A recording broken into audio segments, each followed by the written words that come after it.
Everyone, welcome to my channel. मैं महेश राय स्वागत करता हूं आपके अपने चैनल में। ये जो वैकेंसी है वो कल ही आ गई थी, लेकिन मैं इसे सही टाइम पे आपको बता नहीं पाया, इसलिए क्योंकि मेरी तबीयत थोड़ी ठीक नहीं है। तो देखिए, मैं आपको बता देता हूं अच्छे से क्या क्या चीज़ें हैं। बिहार लोक सेवा आयोग ये वैकेंसी है, इसके बारे में मैं आपको अच्छे से बता देता हूँ। कुछ डाउट है, लोग मुझसे पूछ रहे हैं, वो भी मैं बताऊंगा, इसमें ही बता देता हूँ। उसके बाद मैं बोर्ड पे जो चीज़ें आपकी दिक्कतें हैं, जो भी वो सारी चीज़ें मैं बोर्ड पे आके मैं आपको बताऊंगा, ठीक है। पहले मैं आपको इसमें सब कुछ अच्छे से बता देता हूँ। ये प्राथमिक शिक्षक के लिए है। इसमें तो हमारी वैकेंसी आई नहीं है, 1 से 5 तक जो है। इसमें सामान्य अध्ययन के लिए इतनी है, उर्दू और बांग्ला के लिए भी आप देख सकते हैं। तो चलिए आगे चलते हैं। इसमें हमारी वैकेंसी नहीं आई है। आइए 9-10 की बात कर लेते हैं। माध्यमिक विद्यालय वर्ग 9-10 के विद्यालय अध्यापकों के लिए। तो इसमें देखिए, हिंदी, अंग्रेजी, विज्ञान, गणित, सामाजिक विज्ञान, संस्कृत, उर्दू, अरबी, फारसी और बांग्ला। इसमें म्यूजिक की वैकेंसी नहीं दी गई है, ये टीजीटी का है। और मैंने आपको बताया था कि टीजीटी के बारे में बताया गया है, नियमावली जो है उसमें अच्छी तरीके से बताया गया था। टीजीटी टीचर के बारे में वहाँ उस पर लिखा हुआ था, उसका मैंने स्क्रीनशॉट भी लगाया था। लास्ट जब वीडियो क्लास हुई थी उसमें मैंने आपको बताया था कि टीजीटी में भी वैकेंसी आएगी, पीजीटी में भी आएगी, क्योंकि नियमावली में था। अब इन्होंने पता नहीं क्यों नहीं टीजीटी की जो वैकेंसी है वो यहाँ से गायब कर दी है इन्होंने। टीजीटी की वैकेंसी यहाँ पे है ही नहीं। तो बस ये सब्जेक्ट की कुछ सब्जेक्ट हैं, उन्हीं की वैकेंसी आई है टीजीटी में। बाकी पीजीटी को लेके, पीजीटी म्यूजिक में वैकेंसी आई हुई है। जो 2043 पोस्ट है ना, 2043 पोस्ट है, वो सारी की सारी पीजीटी में डाल दी इन्होंने। इसमें से लगभग 1000 के करीब पोस्ट थी टीजीटी में, और क्या बोलते हैं, बाकी सारी पोस्ट पीजीटी में। और नियमावली आप बोलोगे तो वो भी मैं आपको भेज दूंगा, नियमावली भी मेरे पास है, और शायद मैंने टेलीग्राम पे भी वो मैंने शेयर कर दी थी, तो वो भी आप जाके देख सकते हो, उसमें अच्छे से लिखा हुआ है वो चीज़, ठीक है। तो टीजीटी की तो इन्होंने बिल्कुल ही निकाल दी है। कुछ चीज़ें हैं मैं आपको बता देता हूँ अच्छे से। और तो पीआरटी हो गया आपका, पीआरटी और टीजीटी, इसमें वैकेंसी नहीं आई है म्यूजिक की, ठीक है। म्यूजिक की वैकेंसी इसमें नहीं आई है। अब पता नहीं इन्होंने क्यों हटा दिया, वो वही जाने। बिहार है, कुछ भी हो सकता है कभी भी। नेगेटिव मार्किंग जो है आपका, इसके बारे में अभी तक क्लियर नहीं किया गया है। क्लियर नहीं किया गया है कि कितनी नेगेटिव मार्किंग होगी, समझ रहे हो। नेगेटिव मार्किंग के बारे में बिल्कुल नहीं क्लियर किया गया है कि आपका 1/3 नेगेटिव मार्किंग होगी या 1/4 की नेगेटिव मार्किंग होगी। आपको अच्छे से पता है कि 1/4 की अगर नेगेटिव मार्किंग होगी तो ऑप्शन कितने होंगे, 4 होंगे, और 5 होंगे। 1/4 की अगर नेगेटिव मार्किंग होगी तो ऑप्शन 5 होंगे, और 1/3 की होगी तो ऑप्शन 4 होंगे। बस आपको ये याद रखना है कि ऑप्शन जितने आएंगे तो उसी से आपको समझ लेना है कि नेगेटिव मार्किंग कितनी है। अब देखिए, यहाँ पे 11वीं 12वीं के लिए बता दिया गया है कि पीजीटी के लिए यहाँ पे बताया गया है उच्च माध्यमिक विद्यालय 11-12 तक के विद्यालय अध्यापकों के लिए। बहुत सारी वैकेंसी आई है इसमें। जंतु विज्ञान, वनस्पति विज्ञान, रसायन विज्ञान, गणित, भौतिक, अर्थशास्त्र, इतिहास, गृह विज्ञान, संगीत, दर्शन शास्त्र, राजनीति शास्त्र, मनोविज्ञान, समाज शास्त्र, बहुत सारी वैकेंसी है। हमारा संगीत है, संगीत विषय में हम बात कर लेते हैं। जो 10वां है आपका, 2 मिनट,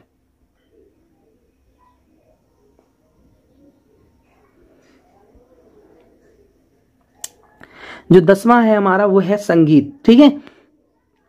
इसमें जो पोस्ट है आप अच्छे से देख सकते हैं, यहां पे आपको मैं अच्छे से इसको एक्सप्लेन कर रहा हूं, आपको अच्छे से ध्यान दे के आप सुनिएगा।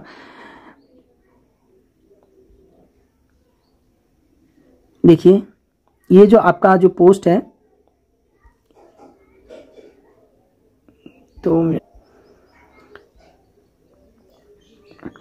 तो ऐसे देखिए,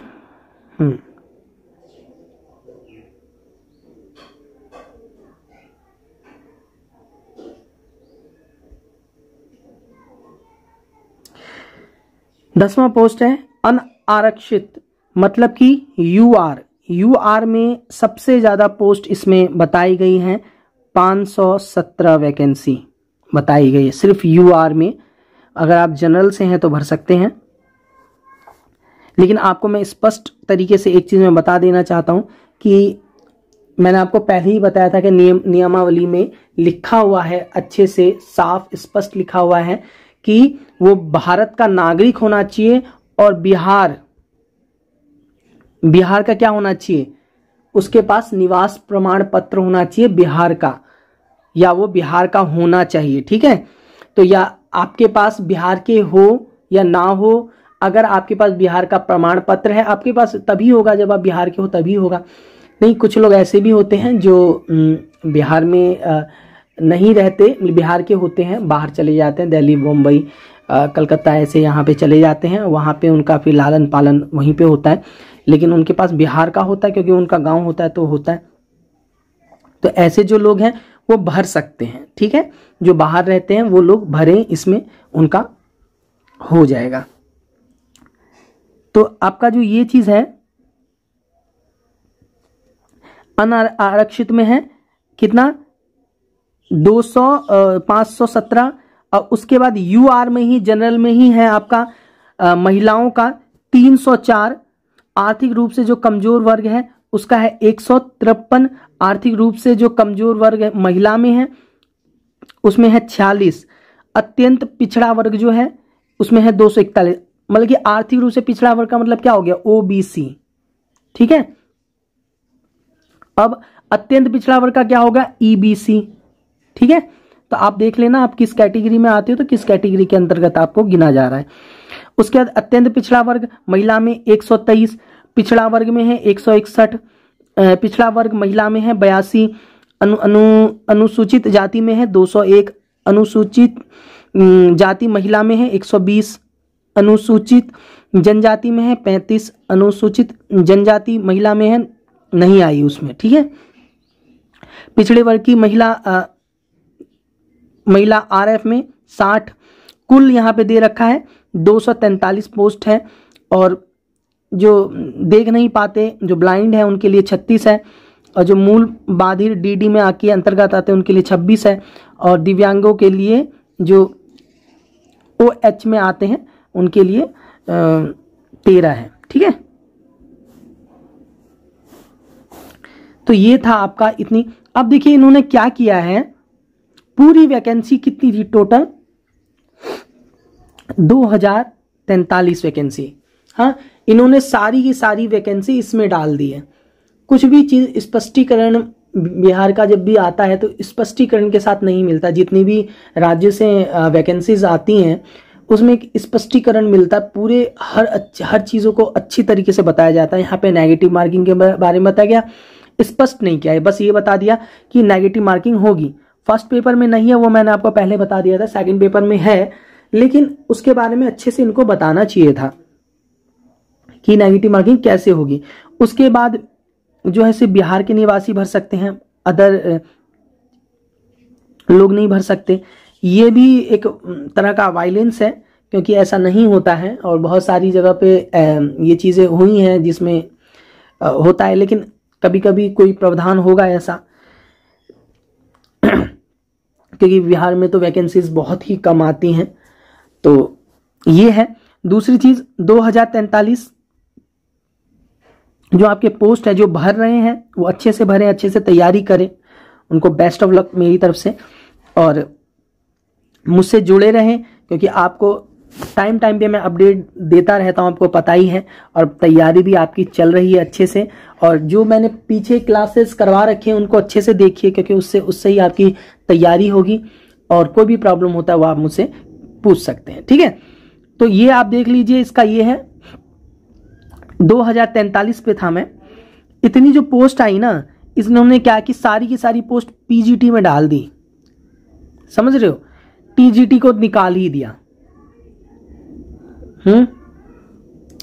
और मैं एक बात और बोल दूं, कुछ लोग टेलीग्राम पे गलत तरीके से चीजों का प्रयोग करते हैं, गलत शब्दों का प्रयोग कर देते हैं, उनको तुरंत उन ग्रुप से निकाल दिया जाएगा किसी तरह का कुछ भी उनकी बात नहीं सुनी जाएगी, सीधे निकाल दिया जाएगा ग्रुप से, ठीक है।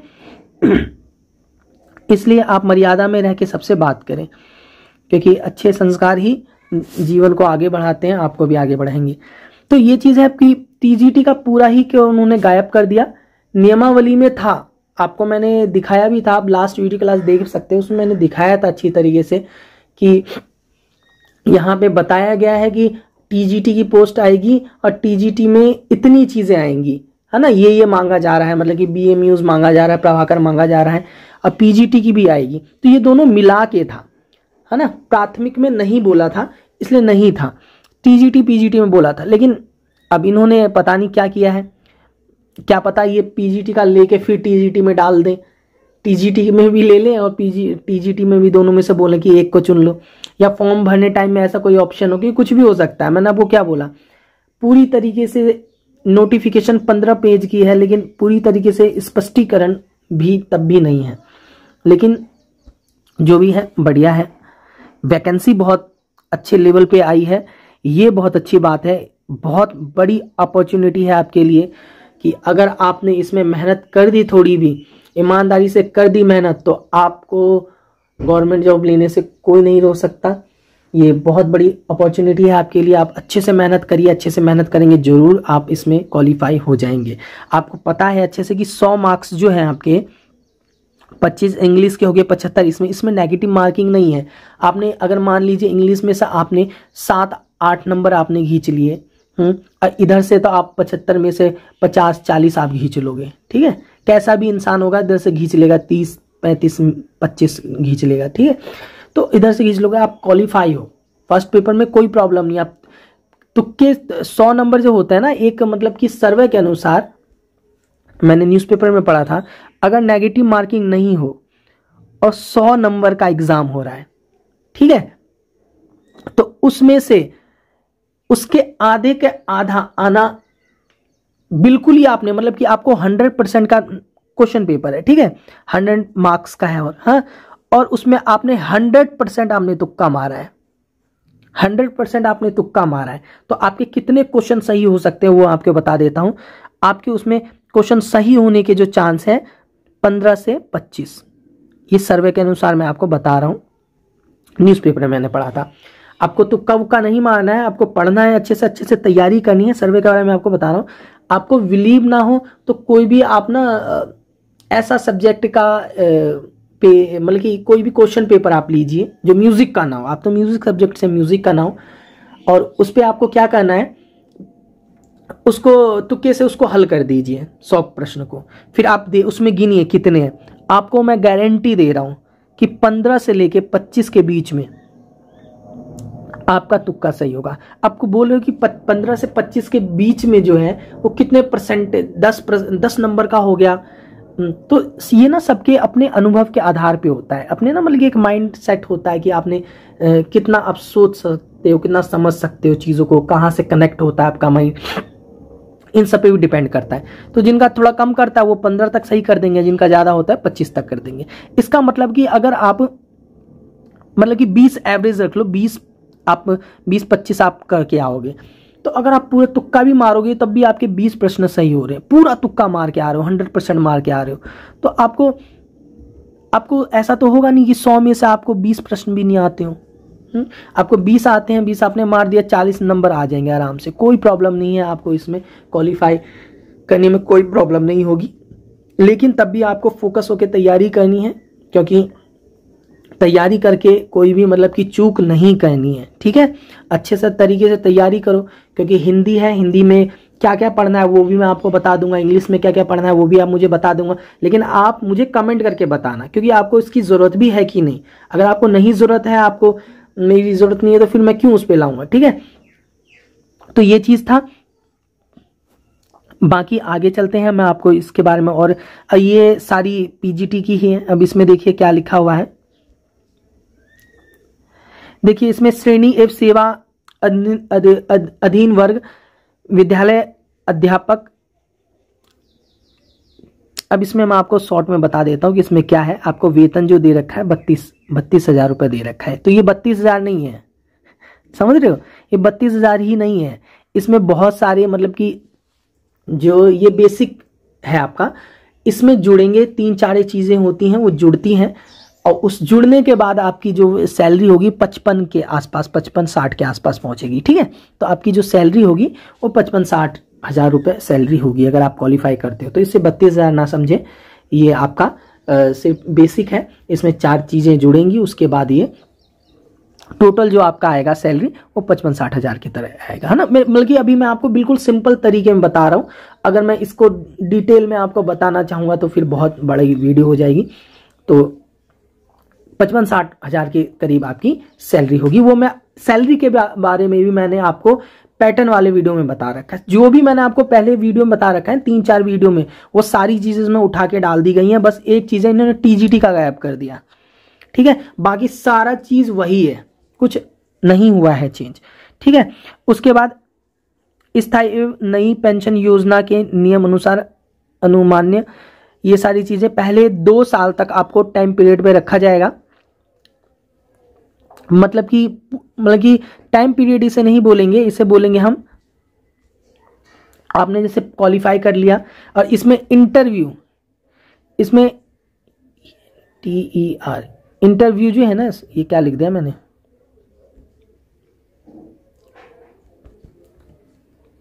इसमें इंटरव्यू जो है वो नहीं है। ठीक है, इसमें इंटरव्यू क्या है, नहीं है, ये सीधे परीक्षा है। एक एग्जाम होगा आपका और एक मॉर्निंग में होगा, एक इवनिंग में होगा, ऐसे होगा आपका, एक ही दिन में आपका दोनों के आपकी हो जाएगी। जैसे आपकी प्राथमिक और माध्यमिक वालों का अलग अलग दिन होगा, लेकिन आपका जो ये है, जैसे आप पीजीटी के लिए भर रहे हो तो आपका सब्जेक्ट का और जो आपका मेन सब्जेक्ट है वो उन दोनों का एक ही दिन होगा। ठीक है ना, फर्स्ट पेपर सेकंड पेपर का एक ही दिन होगा। ये हो सकता है कि बीच में 2-4 घंटे का गैप हो, मतलब एक मॉर्निंग में हो जाए, एक इवनिंग में हो जाए, इस तरीके से होगा। तो ये याद रखना, इसमें इंटरव्यू नहीं है, तो सीधे ये वैकेंसी आएगी, क्वालिफाई करना है आपको और सीधे ज्वाइनिंग होगी आपकी। ठीक है, तो आपको एक चीज ये भी याद रखना है। और इसमें जो 2 साल का है यहाँ पे लिखा हुआ है, ये 2 साल क्या है, देखो हर जॉब में होता है कि ज्यादातर जॉब में 180 डेज मांगा जाता है। ठीक है, 180 डेज मांगा जाता है कि आपकी जॉब हो गई, लेकिन जॉब के बाद ना कुछ टाइम आपकी जॉब हो गई और जॉब भी पक्की है। ठीक है, जॉब पक्की है, पूर्ण रूप से पक्की नहीं है, क्योंकि आपको 2 साल पे आपने कुछ उल्टी सीधी, आपने किसी का मर्डर कर दिया, आपने किसी को मतलब कि उल्टी सीधी चीजें कर दी, हाँ ना, कुछ मिसबिहेव आपने कुछ गंदा वाला कर दिया, मतलब कि कोई बड़ी चीज आपने कर दी। ऐसा नहीं कि छोटी मोटी लड़ाई हो गई आपकी, कहीं पे बहस हो गई कुछ, तो आपको निकाल दिया जाएगा, ऐसा नहीं है। कोई बहुत बड़ी गलती कर दी तो आपको निकाल दिया जाएगा, निकाला नहीं जाएगा, उसके बाद भी 2 साल के बाद 1 साल के लिए फिर से रख के देखा जाएगा। ठीक है, उसके बाद आपको कुछ किया जाएगा। तो आप ऐसी गलती करना ही मत, है ना, क्यों किसी से लड़ाई, बहुत बड़ी लड़ाई करना या कुछ ऐसी छोटी मोटी बहस तो सबकी होती रहती है, या कुछ छोटी मोटी, तो वो भी नहीं करना है।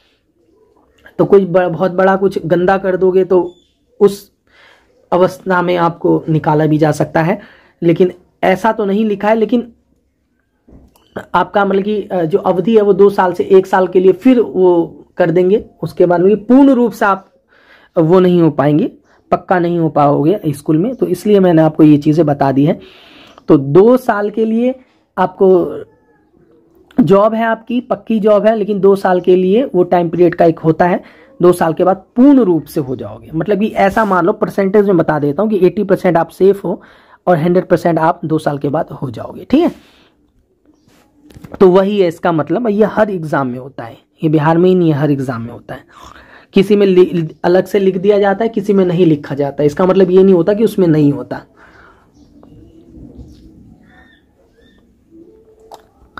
मैं आपको पूरा पढ़ के नहीं बता रहा, क्योंकि मैं पढ़ चुका हूं, मैं देख चुका हूं, मैं सारी चीजें कल से ही मैं देख रहा हूं, सारी चीजें देख के मैंने सब कुछ बताया है। मेरी तबीयत भी नहीं ज़्यादा ठीक है, लेकिन मैंने तब भी, क्योंकि आप सब में कन्फ्यूज़न था, टेलीग्राम पे मैसेज आ रहा है और यूट्यूब पे भी मैसेज आ रहा है, काफ़ी कमेंट आ रहा है, तो मैंने बोला नहीं, पहले तो वीडियो बनानी है, बताना है अपने भाइयों को, अपनी बहनों को कि कैसे कैसे क्या करना है ना। तो देखो बेटो, सॉरी, ये आप देखिए, ये क्या है, वेबसाइट दे रखा है। इस वेबसाइट पे जाके आप प्राथमिक विद्यालय के मूल कोटि, ये प्राथमिक के लिए आ गया, इस वेबसाइट पे जाके आपको 15 तारीख से, ठीक है ना, 15 जून से लेके 12 जुलाई, 15 जून से 12 जुलाई तक आपका ये फॉर्म है वो भरे जाएंगे। तो 15 तारीख तक आप अच्छे से देख सकते हैं, उसके बाद आप फॉर्म भरना, ठीक है ना। पहले देख लो कैसे कैसे क्या करना है, नहीं करना, वरना फॉर्म कैसे भरना है उस पर वीडियो लाऊंगा, ठीक है।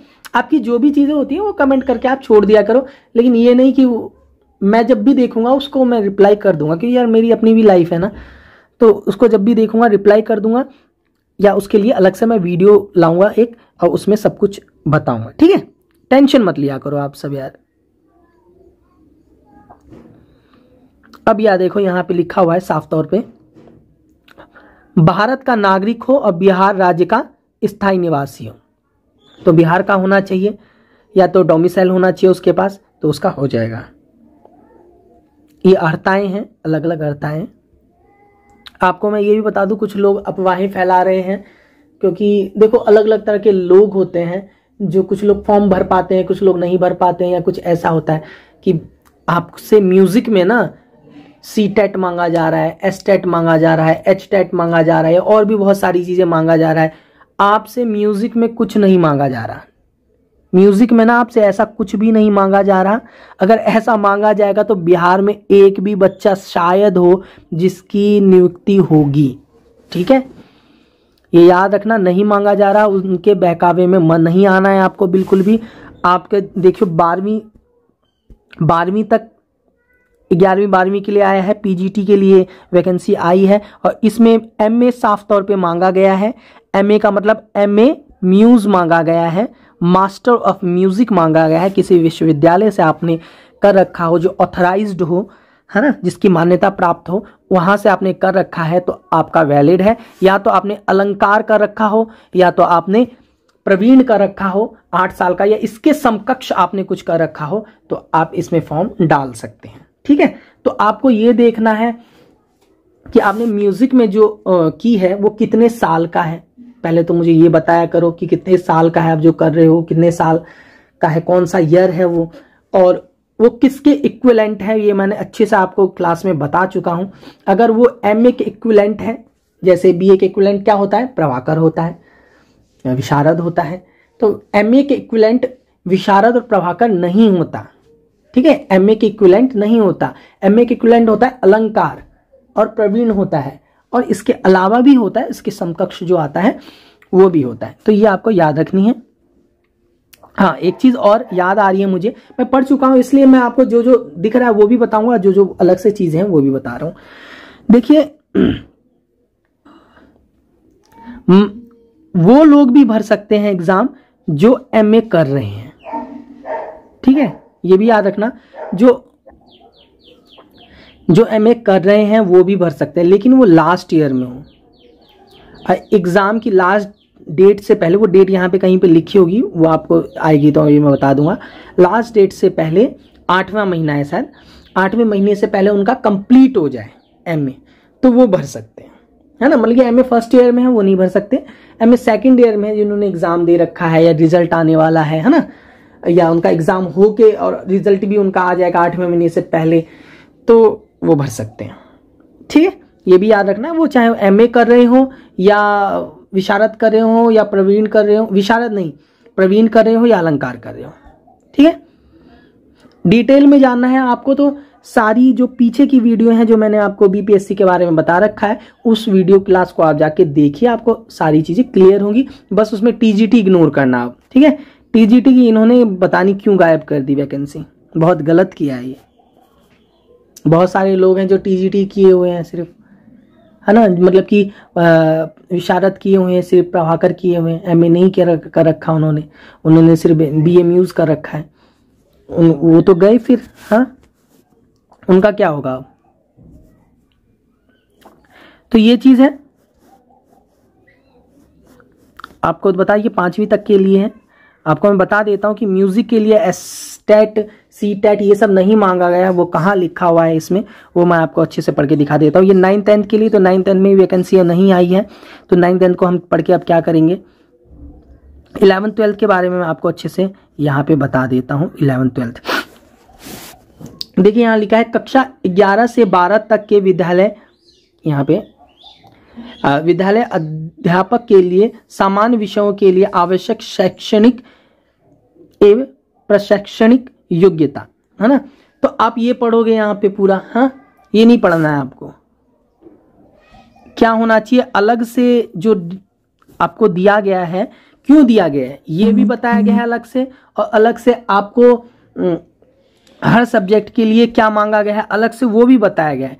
अलग से वो सब्जेक्ट के लिए क्यों बताया गया है पता है आपको, क्योंकि हर चीज में अलग अलग चीजें मांगी जा रही है। कंप्यूटर साइंस में अलग मांगा जा रहा है, अलग अलग सब्जेक्ट में अलग चीजें मांगी जा रही है। ऐसा हर सब्जेक्ट में एक ही रूल फॉलो नहीं किया जाता, ठीक है। आपको ये भी याद रखना है।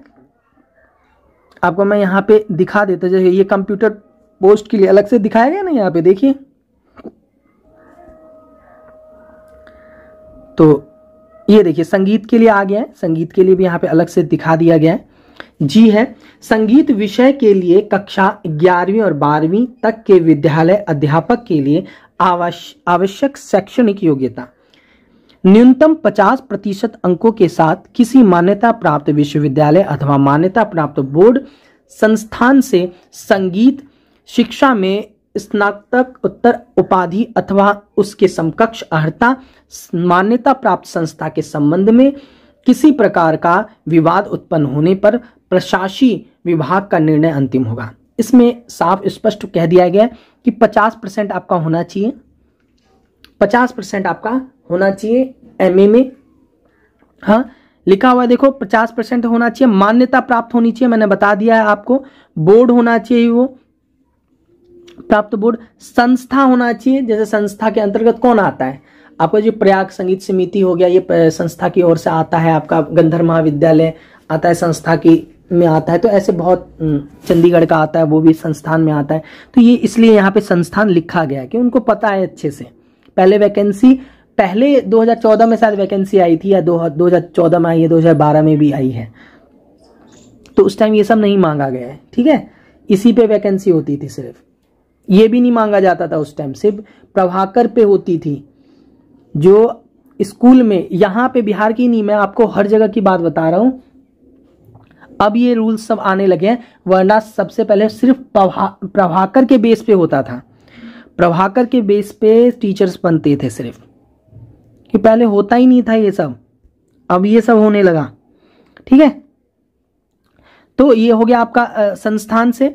संगीत शिक्षा के में एमए होनी चाहिए अथवा उसके समकक्ष अर्हता होनी चाहिए। समकक्ष का मतलब समझ गए, या एमए होना चाहिए या इसके समकक्ष, इसके बराबर है। आपके पास जो डिग्री है उसे आपको पता करना है अपने टीचर से, अपने गुरुजनों से, कि वो उसके इक्विवेलेंट आता है कि नहीं, उसके समकक्ष है कि नहीं। उसके समकक्ष है तो भर सकते हो, लेकिन एमए के समकक्ष क्या चीज नहीं है वो आपको मैं बता देता हूं।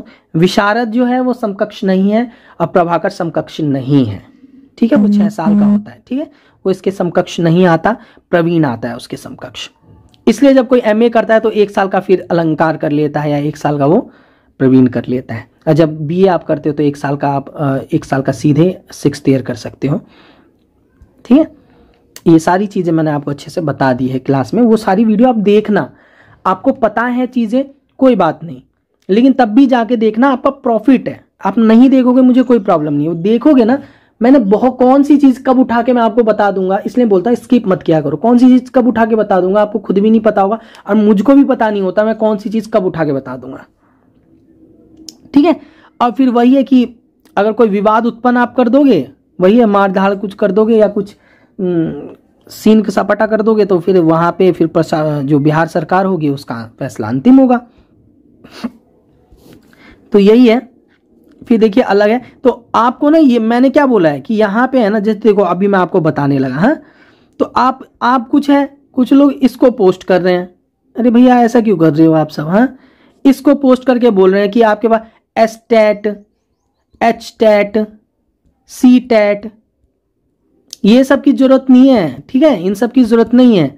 ये पढ़ के आप किसी को सेंड मत करना। अलग से दी हुई है ना वैकेंसी, यहाँ पे अलग से क्यों बताया गया है, यहाँ पे कंप्यूटर के बारे में अलग से क्यों बताया गया है, क्योंकि कुछ अलग है ना उसमें, इसलिए बताया गया है। संगीत के बारे में अलग से क्यों बताया गया है, बीएड बोलते हैं, बीएड कर रखी है हमने, संगीत से बीएड कर रखी है।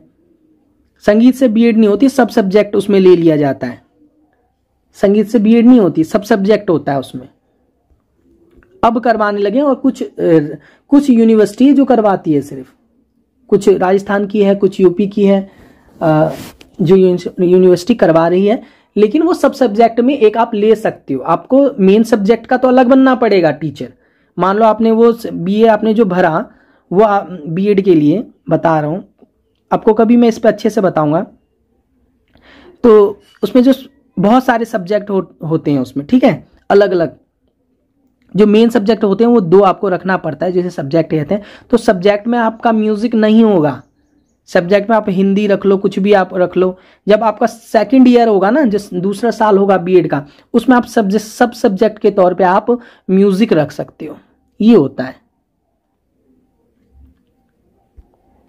और आप में से जिसने भी बीएड कर रखी है, एक बार मुझसे बात करना,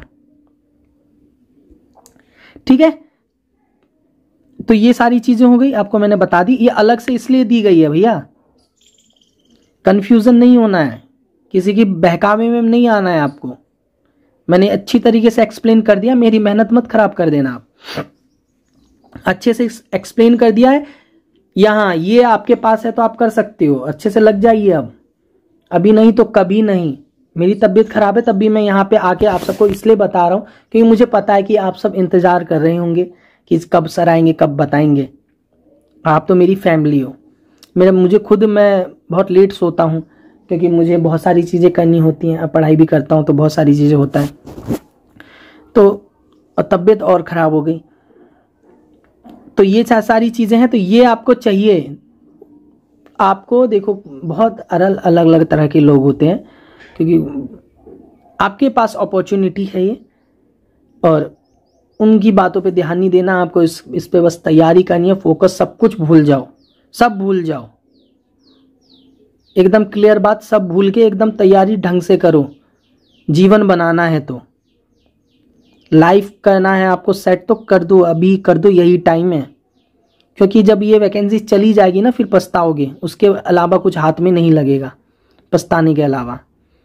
इसलिए बहुत बड़ी वैकेंसी है। जो लोग इसको भरना चाहते हैं जरूर भरें, क्योंकि देखो इलेक्शन की वजह से ये हो रहा है। आपको मैं बता दूं, जो कि यूपी टीजीटी का जो एग्जाम हुआ था, तो वो कैसे आया, कैसे भरा गया, कैसे एग्जाम हुआ, कैसे ज्वाइनिंग हुई, धड़ाधड़ काम हुआ उसमें। 6 महीने में सब कर डाला उन्होंने, समझ रहे हो आप। और ये भी वैकेंसी ऐसी होगी, देख रहे हो ना आप, नियमावली, ये नोटिस, एग्जाम डेट धड़ाधड़ मार दिया इन्होंने। उसके बाद नोटिफिकेशन आ गई, फिर आपका एग्जाम होगा, सब कुछ एकदम क्लियर हो, सब कुछ नहीं रुकने वाला इसमें। आप सोच रहे हो कि बिहार की और भी वैकेंसी आती है, रुक जाता है, ये होता है वो, इसमें कुछ नहीं होगा। इलेक्शन है बेटा, इलेक्शन नहीं होता ना तो कुछ भी हो सकता है। इलेक्शन है तो ये जरूर होगा, तरीके से सब कुछ होगा। मेरी बातें अच्छे से आपके कानों तक पहुंचनी चाहिए, ठीक है। तो दिन रात एक कर दो, अच्छे से पढ़ाई करो, 8 से 10 घंटे पढ़ाई करो, 10 घंटे, ठीक है। 8 से 10 घंटे पढ़ाई करो।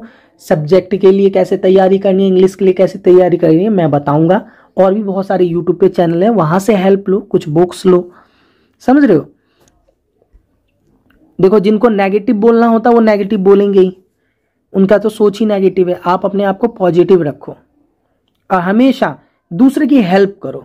आप कभी ये मत सोचा करो कि आगे वाले की हम हेल्प कर देंगे तो उसको ही पता चल जाएगा। ऐसे मैंने बहुत सारे लोग को देखा है कि आगे वाली की हेल्प कर देंगे तो उसको ही पता चल जाएगा। ऐसा मत सोचो, क्या पता उसको आपसे ज्यादा पता हो।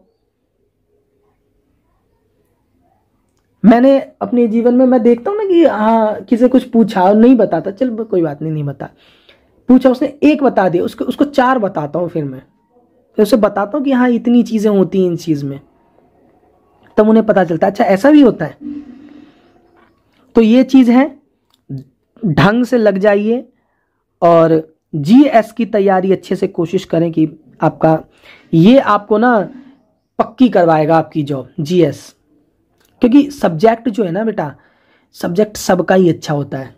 सब्जेक्ट ना, क्योंकि आपकी महारत है उसमें, तो सब्जेक्ट जिसने एमए कर रखी है, इसका साफ बात यह है कि उसने महारत हासिल कर रखी है, उसमें मास्टर है वो, उसका मास्टर ऑफ म्यूजिक। तो आप तो उसमें महारत हासिल कर रखी है, इसलिए सब्जेक्ट सबका अच्छा होगा, 80 नंबर का होगा। हाँ, ये भी आप एक बात और याद आ गई, जो इन्होंने जो 150 नंबर वाला था उसको भी चेंज कर दिया। जो आपका सेकंड पेपर होगा ना, उसमें उन्होंने सीन कर दिया, एक दिखाता हूं मैं आपको आगे, लेकिन अच्छा है वो, ये अपनी चीज नहीं है। जो अपनी चीज है वही बता रहा हूं, जो म्यूजिक से रिलेटेड है वो बता रहा हूं, क्योंकि आपकी उसमें हेल्प हो। अब देखिए, म्यूजिक मंत्रा मैंने अभी चैनल देखा था, तो उसमें क्या हुआ, उसमें एक चीज हुआ, उन्होंने ना मैक्सिमम एज ही नहीं बताई, शायद सर भूल गए होंगे, लेकिन आपको बता दूं, यहाँ पे है साफ लिखा हुआ है कि 18 साल होना चाहिए प्राइमरी में, यहाँ पे देखिए, और जो 9th 10th में जो होना चाहिए आपका, क्योंकि मैं अच्छे से देख के आता हूँ ना, और जो आपका 9th 10th में होना चाहिए वो 21 वर्ष होना चाहिए। ठीक है, कितना होना चाहिए, 21 वर्ष होना चाहिए जो 9th 10th है। माध्यमिक एवं उच्च माध्यमिक विद्यालयों के अध्यापक के लिए अभ्यर्थी की न्यूनतम आयु कितनी होनी चाहिए, 21 तक होनी चाहिए। कब तक डेट दिया हुआ है, 1/8/2023 से आप गिनोगे यहां तक, मतलब कि 2000 जनवरी फरवरी मार्च अप्रैल मई जून जुलाई अगस्त तक, 1 अगस्त तक आपकी अगर आयु 21 साल से ज्यादा होनी चाहिए या 21 साल होनी चाहिए। ठीक है, मिनिमम तो सब तो ज्यादा ही होंगे, मैक्सिमम का मामला होता है तो मैक्सिमम 37 ईयर्स है। 37 साल से ऊपर हो तो आपको प्रॉब्लम हो जाएगी, 37 साल तक ही लोग भर सकते हैं, लेकिन इसमें कुछ छूट दिया गया है। अधिकतम आयु जो है वो अनारक्षित जो है, मतलब कि जो यूआर में आते हैं, जो जनरल में आते हैं, उनके लिए 37 वर्ष है। पिछड़े वर्ग, अत्यंत पिछड़े वर्ग और बाकी सब जितने भी हैं उनके लिए यहाँ पे दिया हुआ है, आपको एक बार मैं बता देता हूँ। महिलाओं के लिए 40 वर्ष और अनुसूचित तथा अनुसूचित जनजाति पुरुष महिला के लिए 42 वर्ष, और जो सेना वेना में है उन सब के लिए की आयु 60 वर्ष। ठीक है, तो ये है।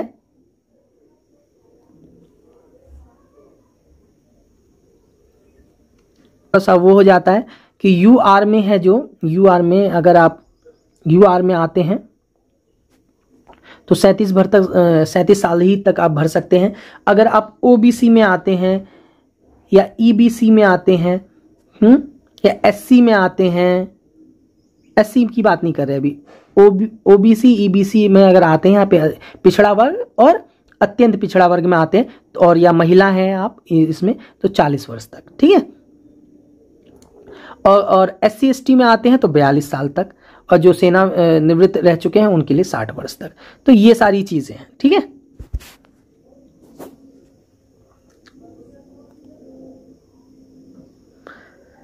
कोई भी प्रॉब्लम हो कमेंट करके पूछना, क्योंकि मैं तो अपनी तरफ से पूरी सारी चीजें आपको अच्छे से पढ़ के, सब कुछ अच्छे से समझ के, सारी चीजें तब मैं आता हूं यहाँ पे आपको बताता हूं।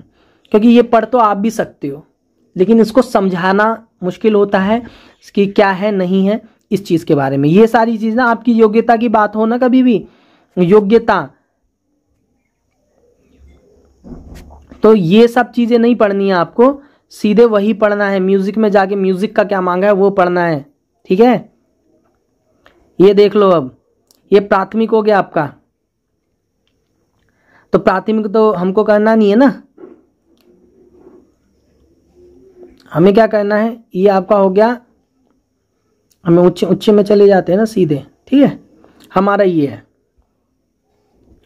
तो एक तो वो वाला जो फर्स्ट पेपर है, जो फर्स्ट पेपर जो है आपका, वो सबका सेम है, 100 नंबर का है, 25 इंग्लिश हो गया, 75 हिंदी हो गया, 30 नंबर लाना है।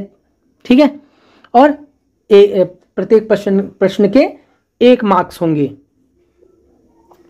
अब यहां पे देखिए इन्होंने क्या किया, 150 को हटा के इन्होंने क्या किया, 120 नंबर का सब्जेक्ट कर दिया। तो इन्होंने क्या किया, सब्जेक्ट में से 20 नंबर, सब्जेक्ट में से कितने नंबर इन्होंने कर दिए, 20 नंबर लेस कर दिए, और कितने कर दिए, जीएस में से 10 नंबर कर दिए। टोटल कितने था, 150 का था, 150 का था। अब इन्होंने क्या किया आपको मैं बताता हूं कि इन्होंने अनुपात लिया है, क्योंकि आपका जो सब्जेक्ट है 150 का था, हाँ 100 क्या था सब्जेक्ट था, 50 क्या था जीएस था। तो इन्होंने क्या किया, 50 में से 10 लिया, उन्होंने 10 माइनस किया इन्होंने क्वेश्चंस।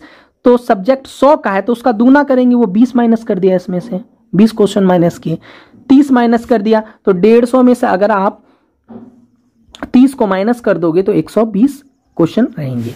तो उन्होंने अनुपात लिया है, 50 में से 10 क्वेश्चन लिए तो 100 में से 20 क्वेश्चन लेंगे। तो 50 में से 10 क्वेश्चन जीएस के माइनस कर दिए इन्होंने, और सब्जेक्ट में से 20 क्वेश्चन इन्होंने माइनस कर दिए, तो 30 क्वेश्चन इनका माइनस हो गया। ये क्यों किया गया है आपको बता दूं, ये क्यों किया गया है, ये इसलिए किया गया है भाइयों बहनों, ये इसलिए किया गया है क्योंकि जो समय है ना, हर जगह पे इन्होंने 150 क्वेश्चन दे रहे हैं, हाँ 120 मिनट में, समझ रहे हो, 120 मिनट में 150 क्वेश्चन दे रहे हैं, ऐसे थोड़ा ना होता कहीं। आप 2 घंटे का टाइम दे रहे हो या तो 3 घंटे का टाइम दो। आप ये जो चीज की गई है बहुत अच्छी की गई है। आपको अब इसमें 120 प्रश्न आएंगे और 120 मिनट का टाइम मिलेगा, मतलब कि प्रत्येक प्रश्न, मतलब कि 2 घंटे का आपको टाइम मिलेगा। टाइम सेम था, पहले भी सेम था, लेकिन प्रश्न कम करने की वजह से प्रत्येक प्रश्न को आप 1 मिनट में कर सकते हो। मतलब एक प्रश्न करने के लिए आपको 60 सेकंड दिए जा रहे हैं, एक प्रश्न को करने के लिए आपको 1 मिनट दिया जा रहा है। 120 प्रश्न होंगे, 120 मिनट होंगे आपके पास, ठीक है।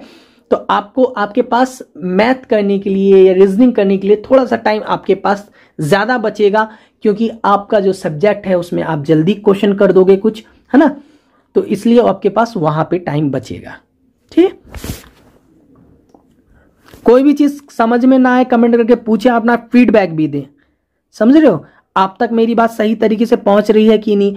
आप सब, मुझे पता है कि आपके पास डाउट होता है, आप क्वेश्चन करते हो, मैं उसको बताता हूं, लेकिन आप चीजों को समझ पा रहे हो, चीजों तो मेरी बात समझ रहे हो ना आप। मुझे भी तो पता चलना चाहिए आपको समझ में आ रही है। आपको वैसे तो व्यूज आ रहे हैं तो साफ बात है कि आपको अच्छा लग रहा होगा, लेकिन आप कमेंट करके मुझे बताया करो, तो मुझे पता चलता है, एक प्रेरणा मिलती है कि नहीं यार मेरी वजह से किसी की हेल्प हो रही है। तो ये भगवान की कृपा है, नारायण की कृपा है कि मैं आपकी हेल्प कर पा रहा हूँ, थोड़ा बहुत इस लायक हूँ। तो मुझे कमेंट करके बताया करो आप।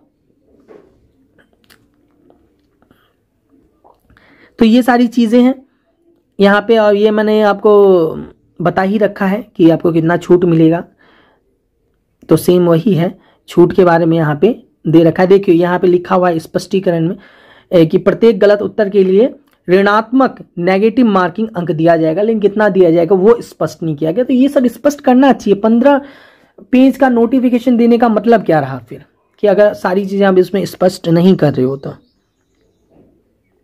लिखित परीक्षा होगी, लिखित होगी, तो अगर ऑनलाइन होता ना ये, तो ऑनलाइन होता तो वो लिखा जाता है, सीबीटी लिखा जाता है, तो ये ऑफलाइन होगा आपका, ठीक है। ऑफलाइन में थोड़ा क्या होता है कि थोड़ा टाइम ज्यादा लगता है, गोला भरना, पलटना पेज, इसमें टाइम जाता है। आपको लगता होगा कि इसमें टाइम नहीं जाता, पेज पलटने में 1 सेकंड चला जाता है।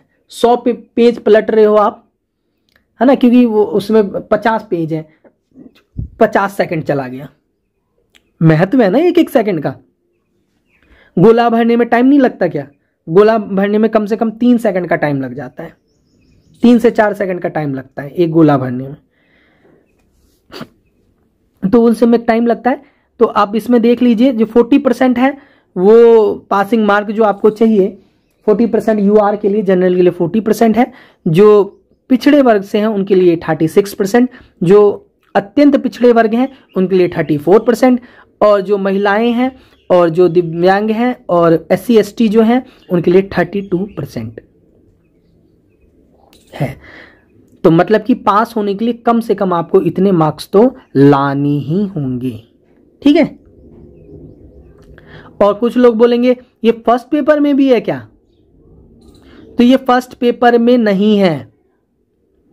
फर्स्ट पेपर में ऐसा नहीं है कि आप ये जो आप मतलब कि अगर कोई मान लो कैटेगरी में है, कोई महिला है, हाँ, तो वो फर्स्ट पेपर में 32 नंबर लाएगी तो पास हो जाएगी, नहीं, फर्स्ट पेपर में नहीं है, वो क्वालिफाइंग है, आपको नेगेटिव मार्किंग उसमें नहीं दी गई है। इसलिए नहीं दी गई है क्योंकि वो क्वालिफाइंग है, मैंने स्पष्ट कर दिया था आपको। और ये आप मत सोचना कि इसमें आपको 32 नंबर ले आओगे, ये आरक्षण का प्रयोग कर पाओगे, इसमें नहीं कर पाओगे आप। इसमें क्या है, आपको 40 नंबर ही 30 नंबर ही लाना होगा, ठीक है, सबको, चाहे वो कोई भी हो, 30 नंबर उनको लाना ही होगा। अब देख लीजिए, यहां पे मैंने आपको पहले ही बता दिया था इंटरव्यू नहीं है इनमें, जो है यहां पे साफ लिखा हुआ है कि इंटरव्यू इसमें नहीं होगा, सीधे एग्जाम, सीधे ज्वाइनिंग, लग जाओ, आंख बंद करके एकदम लग जाओ, ठीक है। और प्ले लिस्ट में जाओ, अगर आपको समझ में नहीं आता प्ले लिस्ट कैसे देखा जाता है, प्ले लिस्ट को कैसे ज्वाइन किया जाता है, सिंपल है, वैसे तो कुछ है नहीं, आप थोड़ा बहुत जानते हो तो कर लोगे, नहीं पता तो आप मुझे कमेंट करके बताना, मैं उसके लिए एक वीडियो बना के आपको उसमें अच्छे से समझा के बता दूंगा। डिस्क्रिप्शन में मैंने लिंक दे रखा है प्ले लिस्ट का, वो जाके देखिए, टेलीग्राम का लिंक दे दिया है, वहां से जाके जुड़िए। कोई फोर्स नहीं है मेरी तरफ से कि आप जुड़ना ही है, आपको मन करता है आप जुड़िए, नहीं मन करता मत जुड़िए। आपको लगता है कि मुझे जुड़ना चाहिए, आपको वहां से कोई प्रॉफिट हो रहा है, जुड़िए, नहीं तो आपकी मर्जी है। अब यहाँ पे आगे चलते हैं, हम मेगा सूची की बात कर लेते हैं, क्या कैसे क्या होगा। तो लिखित परीक्षा परिणाम के आधार पर आयोग सफल अभ्यर्थी को औपबंधिक मेगा सूची तैयार करेगा। लिखित परीक्षा वस्तुनिष्ठ होगी, मतलब ये एमसीक्यू होगा, ये मत सोचना एमसीक्यू होगा, मतलब कि कोई आपसे वैसा नहीं पूछा जा रहा कुछ भी, ठीक है। एमसीक्यू टाइप क्वेश्चन आएंगे, 4 क्वेश्चन मतलब कि 4 ऑप्शन होंगे, उसमें से एक सही होगा, वो आपको पता ही होगा। प्राप्तांक अंकों होने की स्थिति में प्रत्येक उम्र तथा उम्र में से समान होने पर देवनागरी लिपि में, मतलब कि आपका ये है कि मान लो कि 2 व्यक्ति एक ही पोस्ट बच गई, या 2 व्यक्ति हैं जो एक ही नंबर पे हैं, लास्ट पोस्ट बची हुई है, या तो उन दोनों को मतलब जितनी पोस्ट है उतनी भरी ना जाए, हो क्या पता कि उतने लोग ही ना भरे, अल्लाह उतने लोगों ने भर दिए। मान लो कि 243 पोस्ट है, सही से बता देता हूं आपको, 243 पोस्ट है, अब लास्ट पोस्ट बची हुई है, ठीक है, ऐसी सिचुएशन बन गई, लास्ट पोस्ट बची हुई है। अब उसमें दोनों के जो मार्क्स हैं वो सेम है, मान लीजिए दोनों ले आए 120 में से 105 ले आए, ठीक है, 105 ले आए, अब दोनों के मार्क्स सेम है, अब किसको लिया जाएगा? तो इन ऐसे सिचुएशन जब आएगी तो दोनों में से जिसकी एज ज्यादा होगी उसको ले लिया जाएगा, दोनों में से एज जिसकी ज्यादा होगी उसको ले लिया जाएगा। अगर मान लो किसी कारणवश की दोनों की एम सेम हो, मतलब कि डेट भी सेम हो, मंथ भी सेम हो, ईयर भी सेम हो, मतलब कि जब वो पैदा हुआ उसी टाइम पैदा हो गया हो दोनों, तो ऐसे तरीके में जो देवनागरी लिपि होती है उससे जिसका नाम पहले आएगा, जैसे देवनागरी लिपि के अनुसार जिसका नाम सबसे पहले आएगा, जैसे अ आ ई उ क ख ग घ घ, इस में सबसे पहले जिसका नाम किसका आकाश है तो उसको पहले लिया जाएगा, हाँ, किसी का क से है तो उसको पहले लिया जाएगा, ख से पहले लिया जाएगा, और जिसका एंड में आ रहा है किसी नाम से आ रहा है तो उसको बाद में, त से किसी का नाम आ रहा है तो बाद में लिया जाएगा। मान लो किसी का क से है किसी का त से है नाम तो क वाले को पहले लिया जाएगा, फिर ये देखा जाएगा, नाम का सिचुएशन देखा जाएगा। ये एक रूल है और ये सब में होता है, ये इसमें अलग से नहीं है, सब में होता है, ठीक है। ये सब अच्छे से पढ़ लेना, टेलीग्राम पे मैं आपको ये दे दूंगा।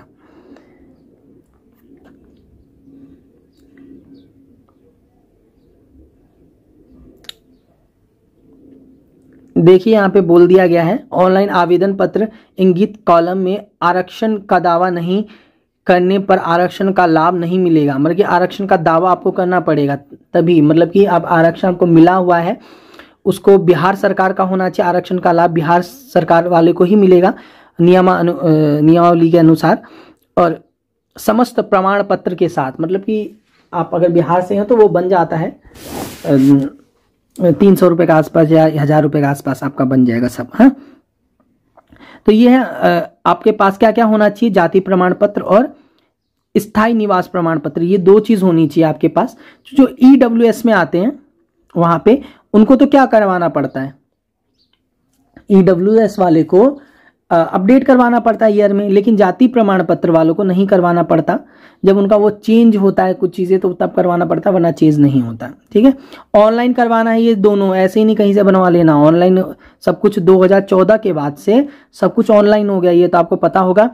तो ये दोनों बनाना है, ऑनलाइन बनवाना है। ऐसा नहीं कि आज से 15 साल पहले बना हुआ है वही लेके चले पहुंच जाओगे, वो बोलेंगे दूसरा चाहिए हमें।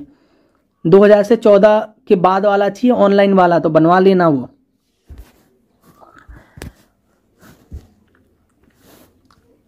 और मैं कुछ भी चीज हो आप फीडबैक जरूर देना, आपको कैसा लग रहा है, क्योंकि देखो मैं आपको कोशिश करता हूं कि हमेशा की आपको अच्छी तरीके से चीजों का एक्सप्लेन कर पाऊं। सब कुछ पढ़ के नहीं दिखा रहा, आपको भेज दूंगा, आप सब पढ़ना हो तो पढ़ लेना। जो हम म्यूजिक वालों के लिए जो है ना वो बता रहा हूं बस, आपके क्या काम की चीजें, आपके माइंड में चीजें क्या क्या आ सकती हैं, उन चीजों के बारे में। आपके पास जो डॉक्यूमेंट्स हैं वो आपसे मांगा जाएगा, और बाकी जो ये चीजें तो आपको लगानी पड़ेगी प्रमाण पत्र के साथ। पिछड़ा वर्ग व अत्यंत पिछड़ा वर्ग के उम्मीदवार को क्रीमीलेयर रहित प्रमाण पत्र जमा करना अनिवार्य होगा। मतलब कि आप पिछड़े वर्ग या अति पिछड़े वर्ग से हो तो वो आपको प्रमाण पत्र जमा करना पड़ेगा। और बाकी और जो है जो इसमें है, मतलब कि 2 चीज जो है वो आपको जमा करना पड़ेगा, वो मैंने आपको बता दिया है। बाकी और जो डॉक्यूमेंट है वो आपको अटैच नहीं करना होगा उसमें। ठीक है, आपको बताना होगा बस उसमें कि आप ये पास हो, ये पास हो, ये पास हो, ये पास नहीं हो, ऐसे आपको उसमें बताना होगा। ठीक है, ये आपको कोड दिए हुए हैं कि सबके लिए अलग अलग कोड दिए गए हैं यहाँ पे, वो आप देख सकते हो आप किस कैटेगरी में आते हो। चलिए आगे चलते हैं।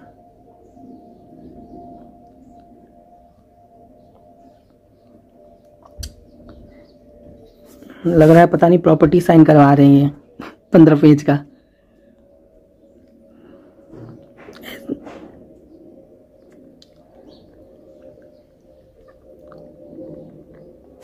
ईडब्ल्यूएस का आ गया प्रमाण पत्र आपको होना चाहिए, उसके बारे में यहाँ पे अच्छे से बताया गया है। वित्तीय वर्ष 2022 से 2023 के आधार पर निर्गत ईडब्ल्यूएस का प्रमाण पत्र मान्य होगा 2022 से 2023 का। ठीक है, तो ये बनवा लो, जाके रिन्यू करवा लो।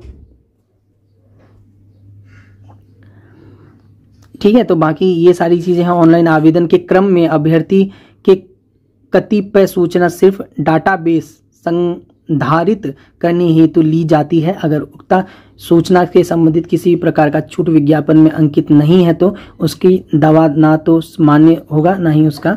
ये सब चीजें आपको जो आप भरोगे ना, फॉर्म भरोगे, उसको ना एकदम दिमाग से शांत होकर भरना, क्योंकि एडिट जब तक आपका ऑप्शन जब तक रहेगा,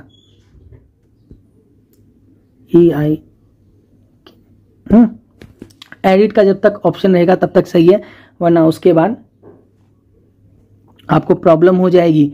ठीक है, तो उसके बाद आपको प्रॉब्लम हो जाएगी। तो ये आपको याद रखना है कि जब आप फॉर्म भरोगे उसके बाद एडिट, जब तक आपने पेमेंट नहीं आपने पे की है तब तक तो सही है, तब तक एडिट कर सकते हो 50 बार भी। लेकिन पेमेंट करने के बाद आपको एडिट का ऑप्शन नहीं मिलेगा। ये दोबारा कभी, जैसे होता है ना कि 10 दिन के बाद आप दोबारा एडिट कर सकते हो, कुछ पैसे लगते हैं उसमें, अगर बोर्डों में ऐसा होता है, लेकिन इसमें ऐसा नहीं दिया गया है।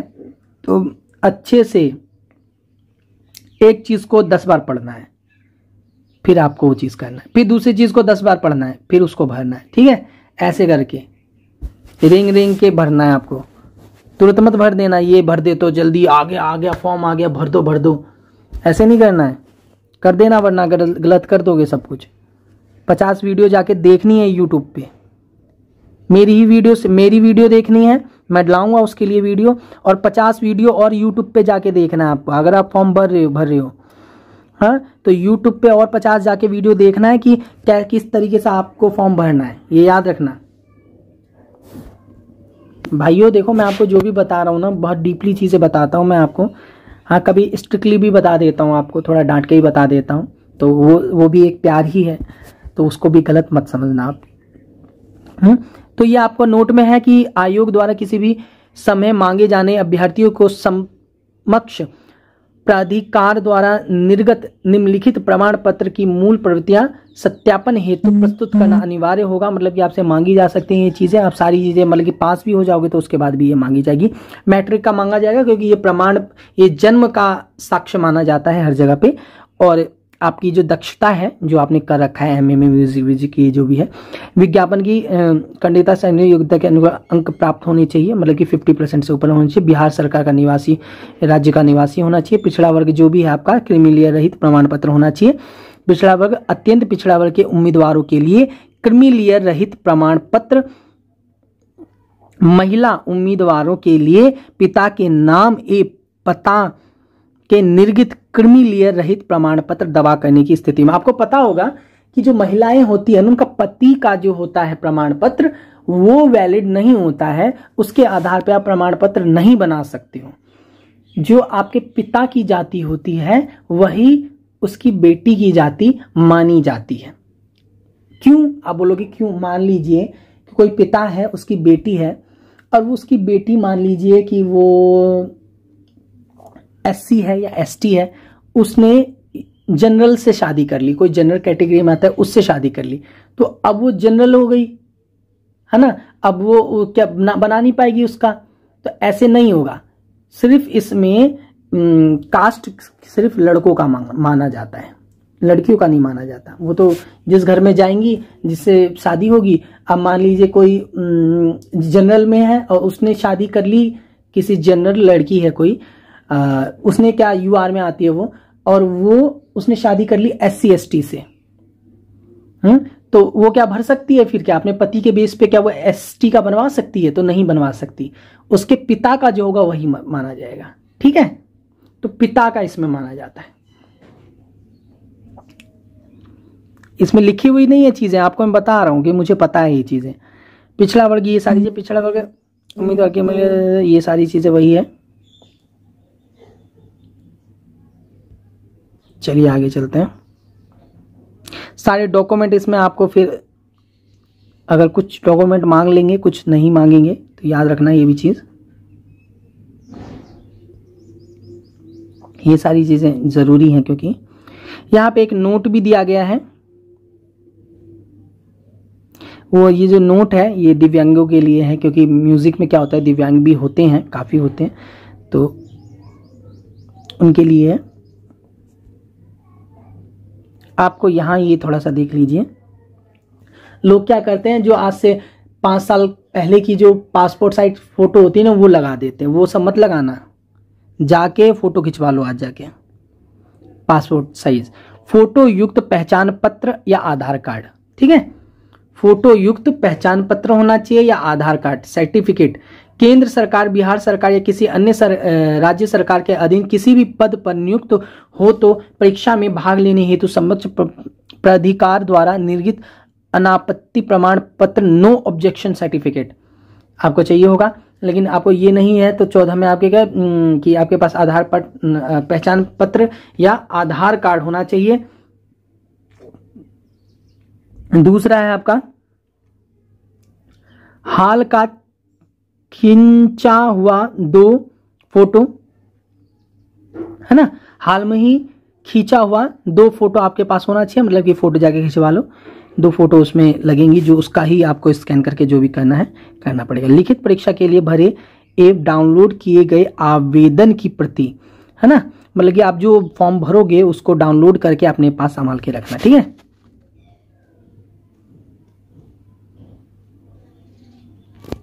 लिखित परीक्षा के लिए निर्गत ई एडमिट कार्ड की प्रति, और ई एडमिट कार्ड है वो भी आप अपने पास रखना।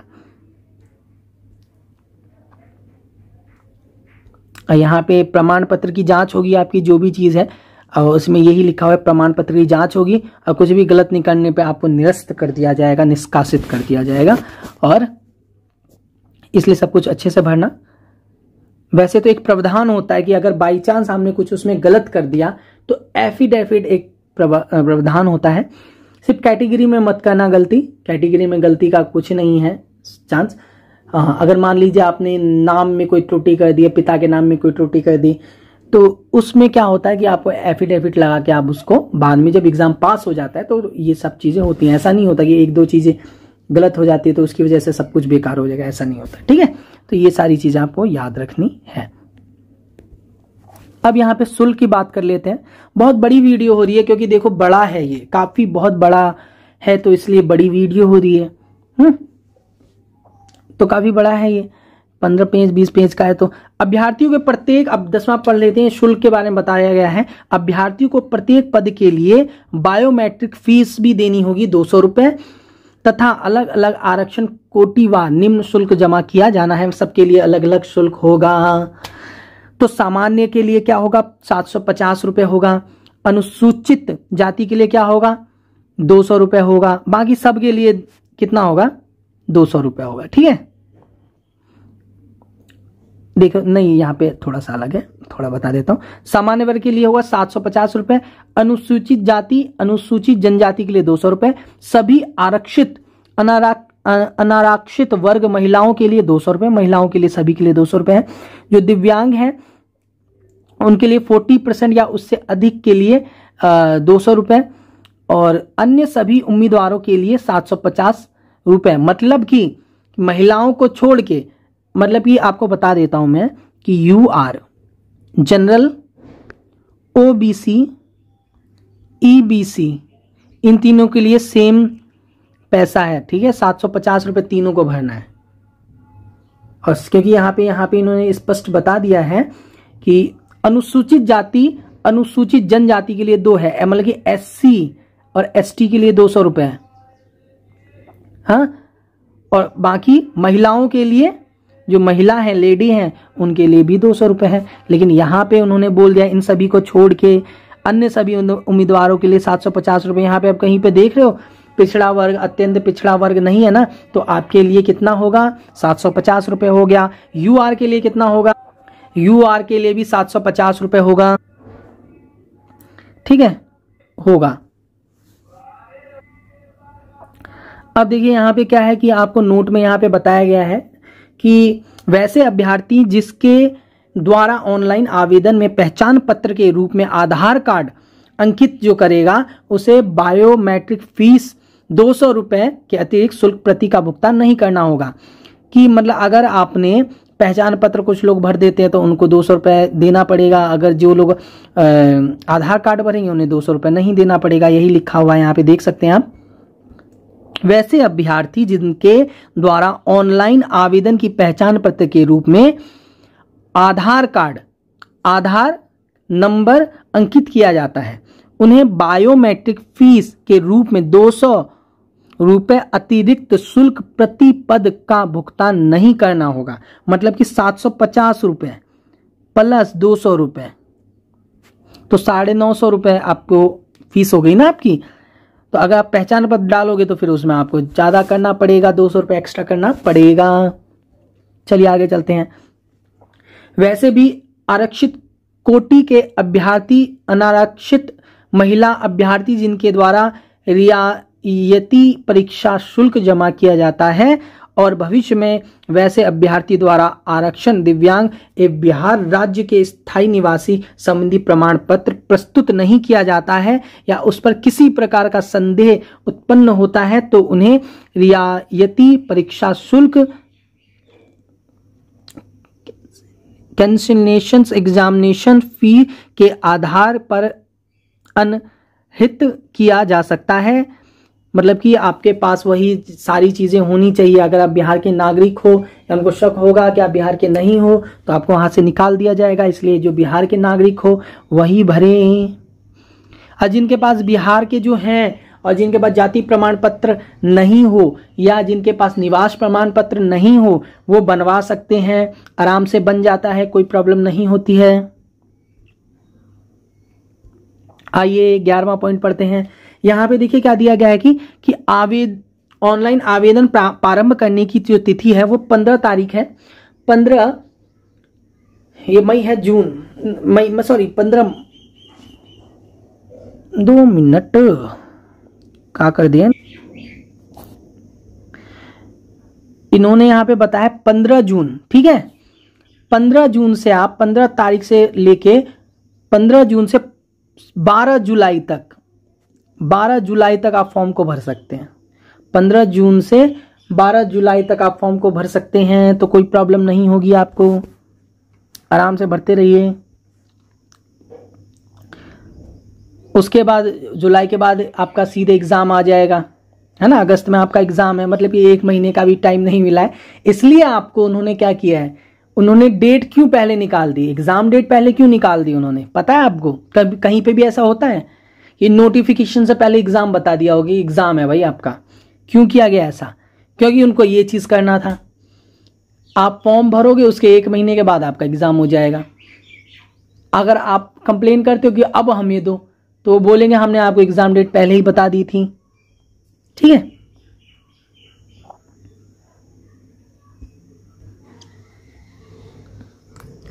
अभ्यर्थियों को आवेदन पत्र एवं संबंधित कागजातों की हार्ड कॉपी आयोग कार्यालय में भेजने की आवश्यकता नहीं है।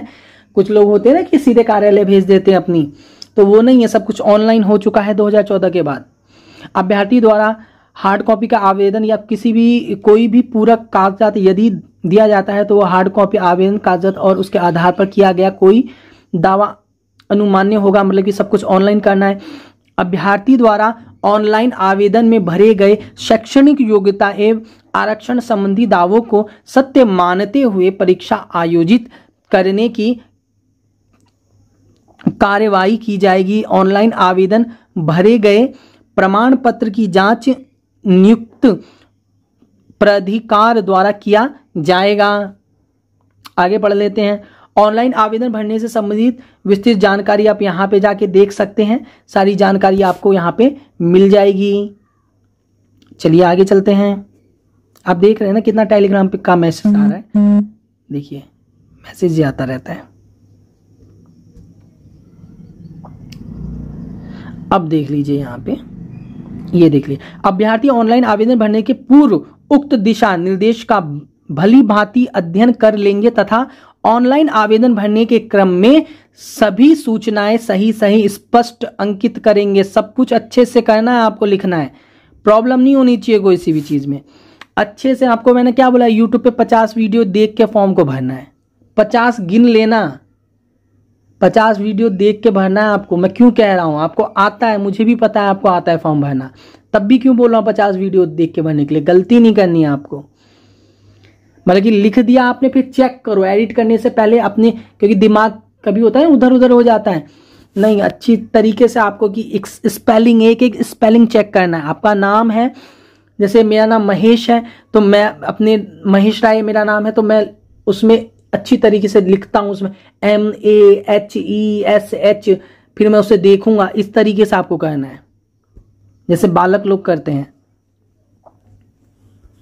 ये मूर्खता नहीं है, और इसे मूर्खता मत समझना, वरना फिर बोर्ड मूर्ख बना देगी।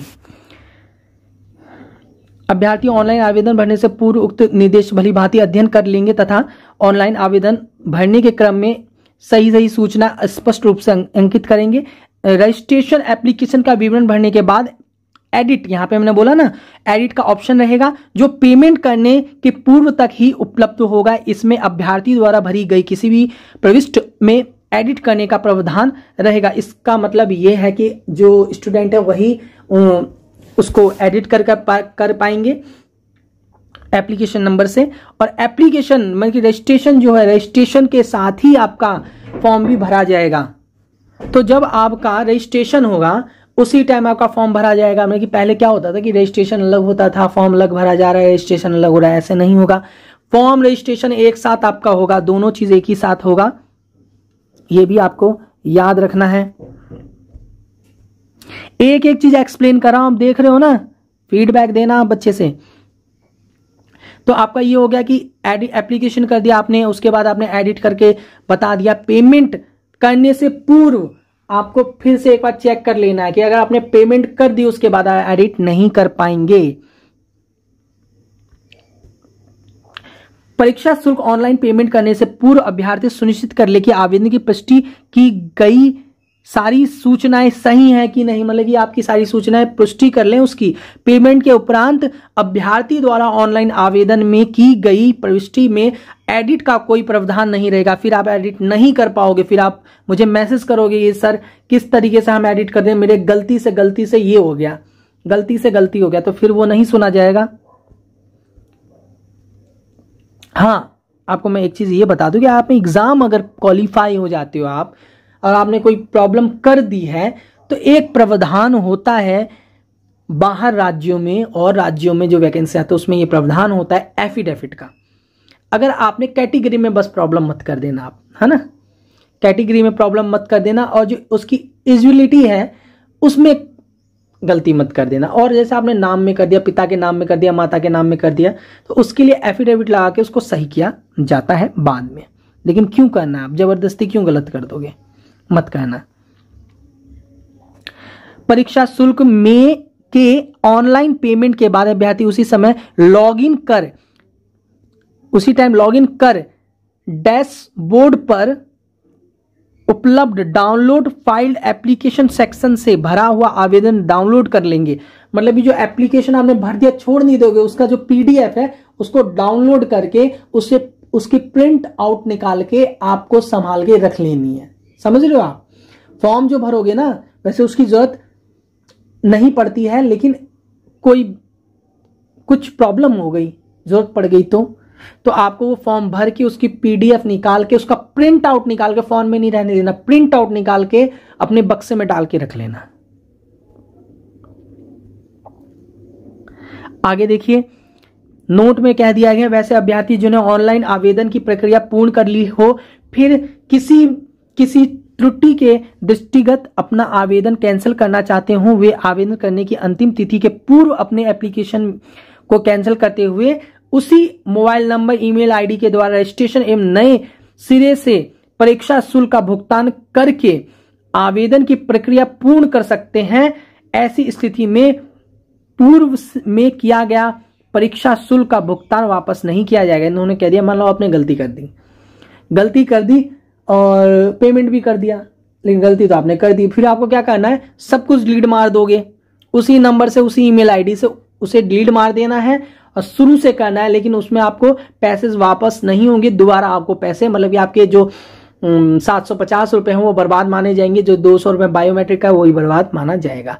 तो आपको पहले ही से अच्छे से अगर आप भर लोगे तो कोई प्रॉब्लम ही नहीं होगी, वरना आपको सब कुछ, ये एक अच्छा चीज इन्होंने यहाँ पे दे दिया है कि मान लो गलती हो गई तो सब कुछ डिलीट मार दो भाई, खत्म कर दो सब कुछ। उस नंबर, ईमेल आईडी नंबर जरूर डालना है, आपको नंबर डालना है वो जो आपका लगता हो नंबर, 24 घंटे, रात को 2 बजे लगा दो लग जाए, ऐसा नंबर डालना है। ईमेल आईडी भी आपको डाल के रखनी है और एक ऑप्शनल नंबर भी वो मांगते हैं, तो ऑप्शनल मतलब कि एक मोबाइल नंबर तो आपको देना ही है, 2 देने हैं, ऑप्शनल भी आपको भरना है, ऑप्शनल मोबाइल नंबर भी आपको वहां पे भरना है, 2 मोबाइल नंबर और ईमेल आईडी आपको जरूर भरना है। ओके,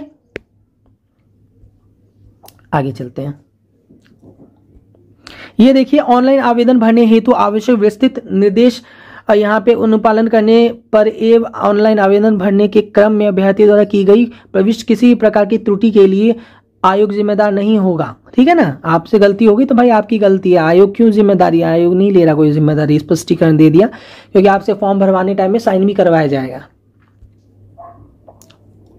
साइन को मतलब भी अपलोड किया जाता है। अब यहां पे बताया गया ऑनलाइन आवेदन में भरे गए सूचनाओं का मूल प्रमाण पत्र, ऑनलाइन में आवेदन में भरे गए सूचनाओं का मूल प्रमाण पत्र अंक से मिलान करने के क्रम में किसी भी प्रकार की त्रुटि पाए जाने पर उम्मीदवारी रद्द कर दी जाएगी। देखो क्या बड़ी बात इन्होंने कह दी। जब आप जैसे जो मूल प्रमाण पत्र है ना आपका, उसमें जो अंक पत्र है ना, मिलान करने के क्रम में किसी प्रकार की जो त्रुटि पाई जाएगी तो वो आपका जो रद्द कर दिया जाएगा। ठीक है ना, तो आपको याद रखना है कि आपको मिलान अच्छे से करना है, मतलब कि अच्छे से भरना है, मार्क्स में गलती मत कर देना भैया।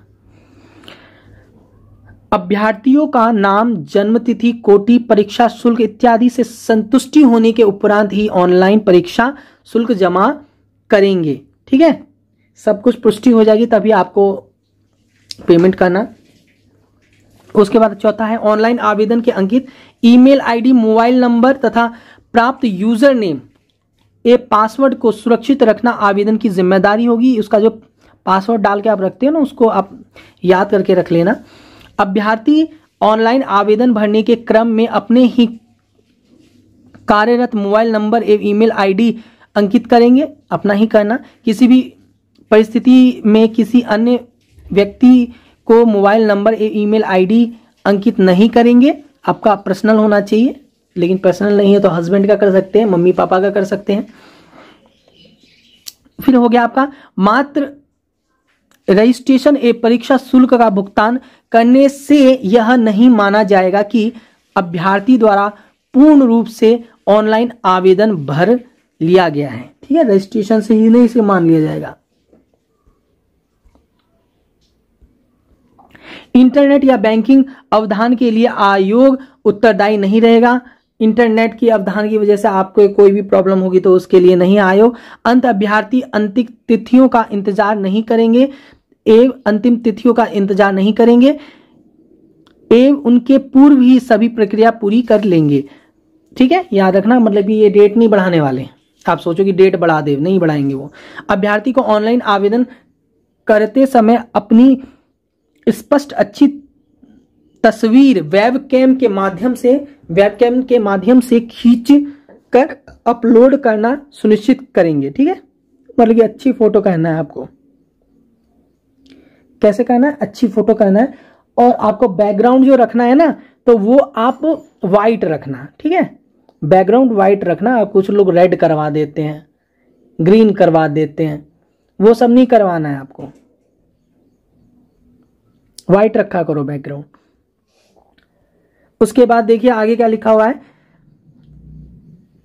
अभ्यर्थी हिंदी एवं अंग्रेजी में हस्ताक्षर स्कैन कर ऑनलाइन आवेदन में निर्धारित स्थान में अपलोड करेंगे।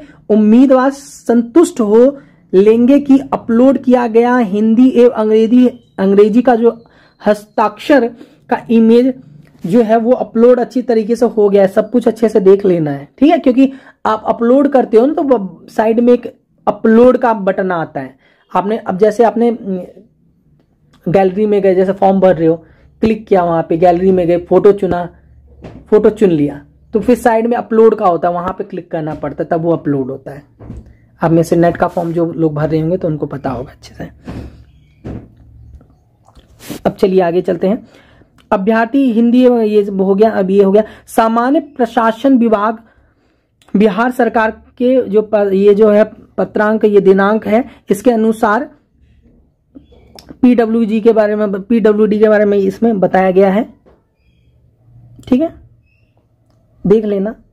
ये सारी ये जो इंपॉर्टेंट चीजें हैं वो मैं आपको बता देता हूं, वरना तो मुझे 10 घंटे इसको पढ़ना पड़ेगा। ये पढ़ लेते हैं, ये थोड़ा है।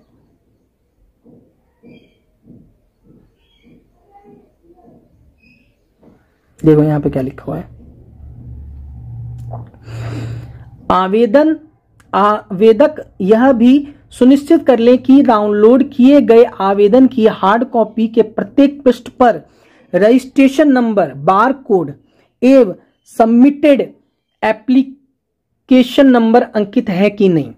ठीक है, हार्ड कॉपी पर registration number, bar code, submitted application number में से किसी एक के अंकित नहीं होने पर भी आवेदन पूर्ण रूप से भरा नहीं माना जाएगा एवं आवेदन स्वीकृत नहीं होगा। ठीक है, अगर आपको फॉर्म भरना नहीं आता तो किसी अपने जान पहचान के लोग में आप 100-200 रुपए उन्हें दे दो और उनसे भरवाओ। अब भरवाने टाइम में बिठा के भरवाओ किसी अच्छे तरीके से, कि ये नहीं हो कि वो क्या करते हैं कि आप कहीं पे जाके इसे भरवा रहे हो तो जल्दी जल्दी में भर देंगे, आपका गलत सलत कर देंगे आपका। तो अच्छी तरीके से आपको भरवाना है या अच्छी तरीके से खुद भरना है। जहां तक है कि मैं लाऊंगा इसकी वीडियो, टेंशन मत लो किस तरीके से क्या लाना है। आप सब बोलोगे तो लाऊंगा, नहीं बोलोगे तो नहीं लाऊंगा। इसके अतिरिक्त विज्ञापन में संबंधित वर्णित सभी प्रमाण पत्र अंतिम रूप से भरे गए ऑनलाइन आवेदन को डेस्क बोर्ड से डाउनलोड कर हार्ड कॉपी अवश्य सुनिश्चित करना। मैंने बोला था ना कि आप फॉर्म भरोगे तो उसको निकलवा लेना है, प्रिंट आउट निकलवा लेना है उसका, वही इसमें बताया गया है। ठीक है, क्योंकि इनकी जरूरत भी पड़ जाती है।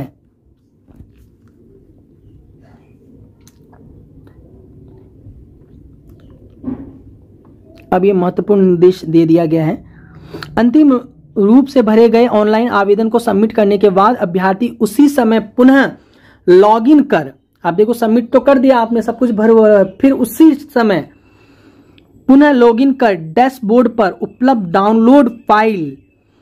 डाउनलोड फाइल एप्लीकेशन सेक्शन से भरा हुआ आवेदन डाउनलोड कर उसकी 2 प्रति निश्चित रूप से प्रिंट करेंगे, है ना। दो प्रति निश्चित रूप से 2 उसकी बार उसे प्रिंट करके निकाल लेना। 51 से संबंधित वर्णित सभी प्रमाण पत्र कागजात की प्रति आवश्यक सुरक्षित रखेंगे, ठीक है ना। जो भी आपके पास है प्रमाण पत्र है आपका, उसको सुरक्षित रखना। आयोग द्वारा किसी भी समय या आवश्यकता अनुसार मांगे जाने पर उम्मीदवार को उक्त हार्ड कॉपी एवं सभी संबंधित प्रमाण पत्र निश्चित रूप से प्रस्तुत करना होगा, ठीक है।